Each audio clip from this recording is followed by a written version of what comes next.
जिंदगी में कुछ राज ऐसे होते हैं जो आप कभी किसी को बताते नहीं, पर कुछ राज ऐसे भी होते हैं जो आप चाहते तो हैं लोगों को बताना, पर उन्हें बताते बताते बहुत देर हो जाती है। प्राजक्ता और उसके पति यहां इस नए घर में आज ही शिफ्ट हुए थे। नई नई शादी, नई जगह, नया घर और एक नई जिंदगी, ये सब मिलजुल के प्राजक्ता को नर्वस भी कर रही थी और साथ ही एक्साइटेड भी। घर में पहले ही दिन सारा वक्त सिर्फ सामान को अनपैक करने और घर को सजाने में निकल, कोई बगल वाले कमरे में गुनगुना रहा है। आज पंकज और प्राजक्ता का 8वां दिन था इस घर में। पंकज ऑफिस के काम से 2 दिनों के लिए मुंबई गया था और रात से ही प्राजक्ता को थोड़ा बुखार था। सुबह उठने में थोड़ी देर हुई तो चाय पीते पीते याद आया कि गार्डन में पानी तो दिया ही नहीं। उसने जल्दी से चाय खत्म की और बाहर गार्डन में पहुंची तो देखा कि उसके सारे पेड़ पौधों, फूल पत्तियों को पानी दिया जा चुका है। उन पे पड़ी बूंदें रह रह के सुबह के सूरज की रोशनी में चमक रहे थे। प्राजक्ता वापस घर के अंदर गई और किचन में सब्जियां काटने लगी। काफी देर से वो सोच रही थी कि पानी तो उसने डाला ही नहीं और पंकज 2 दिन के बाद लौटेंगे, तो पानी किसने डाला? वो ये सोच ही रही थी कि उसे ठीक अपने बगल में किसी के होने का एहसास हुआ और प्राजक्ता ने इस बार दांत भींचते हुए कहा, तुम जो कोई भी हो यहां से निकल जाओ, ये मेरा घर है। दोपहर का खाना खाकर प्राजक्ता टीवी देख रही थी। टीवी पर जैसे थोड़ी देर पहले उसकी कही हुई बात का जवाब दिखाया जा रहा हो। जो सीरियल आ रहा था उसका डायलॉग था, आज तक मैंने तुझे तंग नहीं किया, ना ही किसी बात के लिए रोक टोक की और तू मुझे यहाँ से जाने को कह रही है। अब देख मैं तेरे साथ क्या करती हूँ।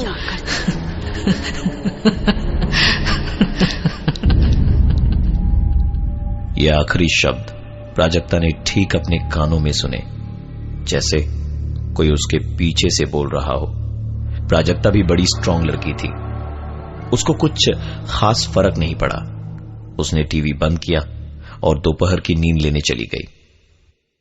प्राजक्ता को संगीत का बहुत शौक था और हर शाम 5 बजे वो रियाज करती थी। सोकर जब वो उठी तो हाथ मुंह धोकर रियाज करने बैठी। सारे गामा पाधानी सा। इसके आगे जो हुआ वो प्राजक्ता जैसी स्ट्रांग लड़की को भी सहमा गया। उसकी गाई सरगम का जवाब जिसने भी दिया, उसकी सांसें प्राजक्ता को अपने चेहरे पे महसूस हुई और उसी ने ये धुन भी गुनगुनाई।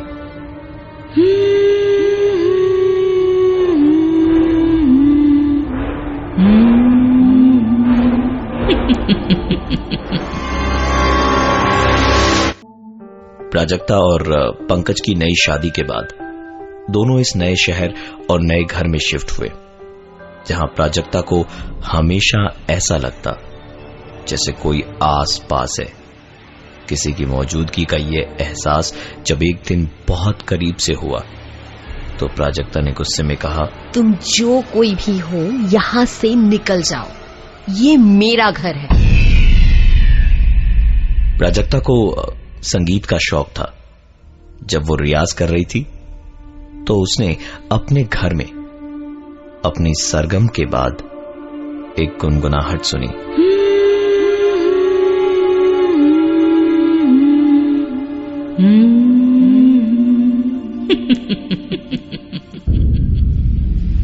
उसने पलटकर पूरे कमरे में छान मारा, फिर पूरे घर में, लेकिन वहां कोई नहीं था प्राजक्ता के अलावा।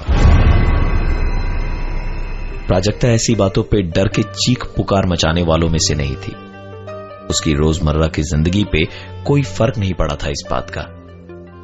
एक दिन जब सूखे कपड़े लेने छत पे गई, आसमान में बादल गरज रहे थे बहुत जोर हवाएं चल रही थी। कुछ ही देर में बहुत जोर बारिश शुरू होने वाली थी, ऐसा लग रहा था। उसने अपनी साड़ी तार से उतारने के लिए जैसे ही हाथ आगे बढ़ाया कि उसकी साड़ी हवा में उड़कर उस बांस पर जा अटकी जिससे ये तार लगा हुआ था। दूर से देख के ऐसा लग रहा था जैसे साड़ी बांस पे नहीं बल्कि किसी के चेहरे पे फंसी हो। प्राजक्ता ने हाथ बढ़ा के साड़ी को छुड़ाने की कोशिश की तो उसके हाथ पे किसी के जोर से फूंकने की उसे गर्माहट महसूस हुई। प्राजक्ता साड़ी वहीं छोड़ के वापस दौड़ी, छत का दरवाजा बंद किया और नीचे अपने कमरे में पहुंची तो बेड पर आंखों के सामने थी वही साड़ी जो छत पे अटकी हुई थी और बकायदा तह करके रखी हुई थी। पर अगर वो साड़ी यहां थी तो ऊपर कौन सी थी? प्राजक्ता तुरंत उठ के वापस छत की ओर दौड़ी। जाके देखा तो साड़ी अब भी वहीं थी। प्राजक्ता को न जाने क्या सूझा कि उसने माचिस जलाई और उस साड़ी में आग लगा दी। प्राजक्ता नीचे अपने कमरे में आई तो देखा कि बिस्तर पर तह करके रखी हुई उसकी साड़ी बुरी तरह से जली और झुलसी और कुचली पड़ी थी और पीछे से किसी के हंसने की आवाज आ रही थी।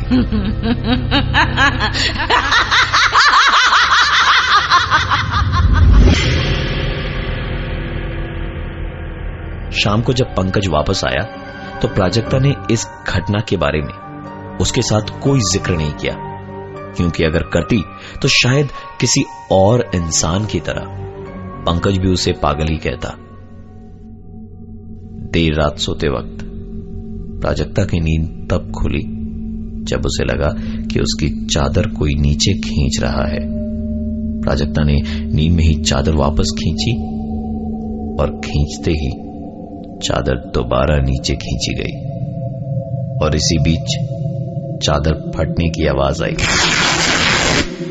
इससे पहले कि प्राजक्ता चीजों को समझ पाती, किसी ने उसके दोनों पैरों को जोर से पकड़ा और उसे बिस्तर से नीचे घसीटते हुए सीढ़ियों के रास्ते से होते हुए घर के ठीक बाहर गार्डन में ले जाके उसे छोड़ दिया।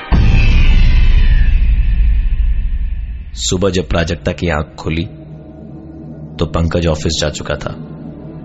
प्राजक्ता चाह के भी उठ नहीं पा रही थी। उसके सर और पूरे बदन में बहुत दर्द हो रहा था और चादर बिस्तर पर फटी हुई पड़ी थी। प्राजक्ता और पंकज शादी के बाद नए शहर में नए घर में शिफ्ट हुए, जहां प्राजक्ता को हमेशा महसूस होता कि कोई आसपास है और इसी वजह से उसने वो जो कोई भी था या थी उसे घर से निकल जाने को कहा और उसके बाद शुरू हुए कुछ अजीबोगरीब हादसे प्राजक्ता के साथ। सुबह जब प्राजक्ता नींद से उठी तो उसके सर और कमर में बहुत दर्द था और चादर फटी हुई थी। उस दिन रात को जब पंकज ऑफिस से घर लौटा तो बहुत थका हुआ था। वो सीधे नहाने चला गया और नहा के बाहर निकला तो देखा प्राजक्ता सामने खड़ी थी। प्राजक्ता बोली कि उसको कुछ जरूरी बात करनी है, कुछ बताना था।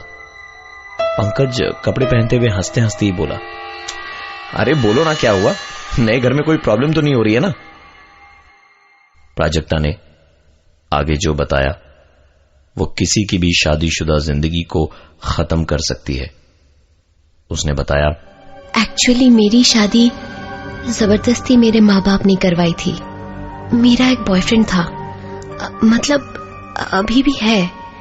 आप जब नहीं रहते हो मेरी उससे अक्सर बात होती है। उसने इतना बोला ही था कि पंकज ने वही किया जो कोई भी करता। दरवाजे से बाहर निकल के दूसरी तरफ मुंह करके खड़ा हो गया और चिल्ला के बोला, तो निकल जाओ मेरे घर से अभी के अभी, सूरत भी मत दिखाना अपनी कभी मुझे। पंकज से गुस्सा कंट्रोल ही नहीं हो रहा था। उसका मन तो किया कि कमरे की बालकनी से धक्का मार दे प्राजक्ता को, कि तभी प्राजक्ता की ही आवाज से उसका ध्यान टूटा। आवाज ऊपर उस कमरे से नहीं बल्कि नीचे किचन से आई थी। अरे क्या हो गया? किस पे चिल्ला रहे हो? कोई प्रॉब्लम हुई है क्या? पंकज का गला सूख गया था। वो समझ नहीं पा रहा था कि हो क्या रहा है। फिर भी उसने जो सुना था वो उसके सर पे सवार था। वो तुरंत नीचे किचन में गया और प्राजक्ता से कहा, तुम्हारा कोई बॉयफ्रेंड है? तुम्हारी शादी मुझसे जबरदस्ती कराई गई ना? अगर ऐसा ही था तो क्यों की शादी? मना कर देना चाहिए था। प्राजक्ता कुछ बोले इससे पहले ही एक हल्की सी आवाज उसके कानों में गूंजी। अब मजा आया तुझे? प्राजक्ता ने तुरंत सोचा कि अब बता ही देना चाहिए कि इस घर में क्या चल रहा है। प्राजक्ता ने बोलना शुरू किया, देखो पंकज, ऐसी कोई बात नहीं है जैसा तुम समझ रहे हो। एक्चुअली इस घर में ना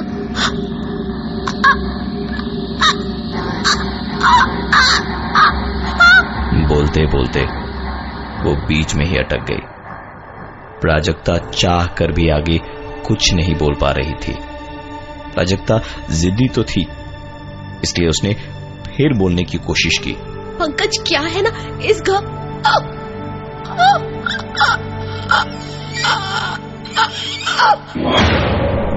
इस बार भी जब उसके गले से आवाज नहीं निकली तो गुस्से में उसने तुरंत एक पेपर और पेन उठाया, लेकिन लिखने की लाख कोशिशों के बाद भी लिख नहीं पाई और उसके कानों में एक आवाज फिर से गूंजी। तू लाख कोशिश कर ले पर मेरे बारे में ना तो तू किसी को बता पाएगी और ना लिख पाएगी।